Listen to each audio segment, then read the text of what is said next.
a bombshell from the White House, or from President Trump's former ambassador to the United Nations, Nikki Haley.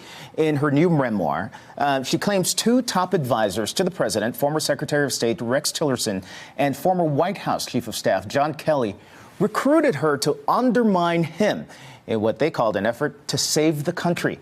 Haley stood by her claims on CBS Sunday morning. It absolutely happened.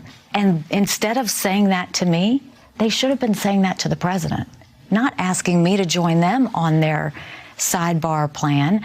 It should have been, go tell the president what your differences are and quit if you don't like what he's doing. But to undermine a president is really a very dangerous thing. And it goes against the Constitution, and it goes against what the American people want. And it was offensive. Like I said, it's a bombshell. NBC's Kelly O'Donnell is at the White House. And Kelly, what are you hearing from your post? Well, at this point, what really stands out is this is giving us some insight into the early days of the Trump administration. And we know that Rex Tillerson, who was the Secretary of State, was at odds with the president a lot. From reaching out to his side today, we've gotten no comment. John Kelly, the former Chief of Staff, has described trying to get people in the administration to help the president to understand all sides of an issue as one of his defenses for this sort of thing, saying that it was important for those who were close to the president and had access to the president to try to give him as full amount of information for decision making. For Nikki Haley, this is about a book that she is going to be putting out in the marketplace. And so obviously these sorts of interesting insights and experiences that make headlines certainly drive book sales.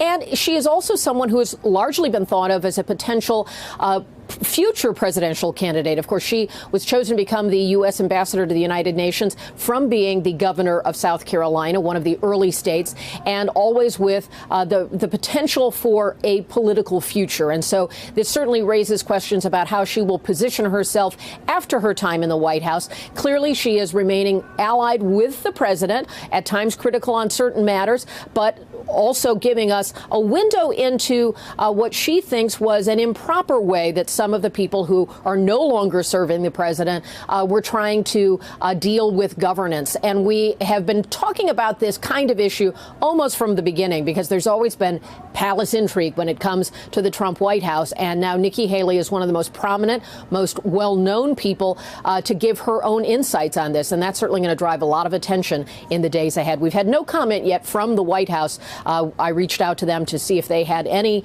sense of what is in the book, what their thoughts are on the book, and nothing yet from them. Candace? But I guess one insight in all of this, it would eliminate one name on that guessing game on who is anonymous, because Nikki Haley is coming right out here with her book just a few days before the anonymous book warning. Hey there, I'm Chris Hayes from MSNBC. Thanks for watching MSNBC on YouTube. If you want to keep up to date with the videos we're putting out, you can click subscribe just below me, or click over on this list to see lots of other great videos.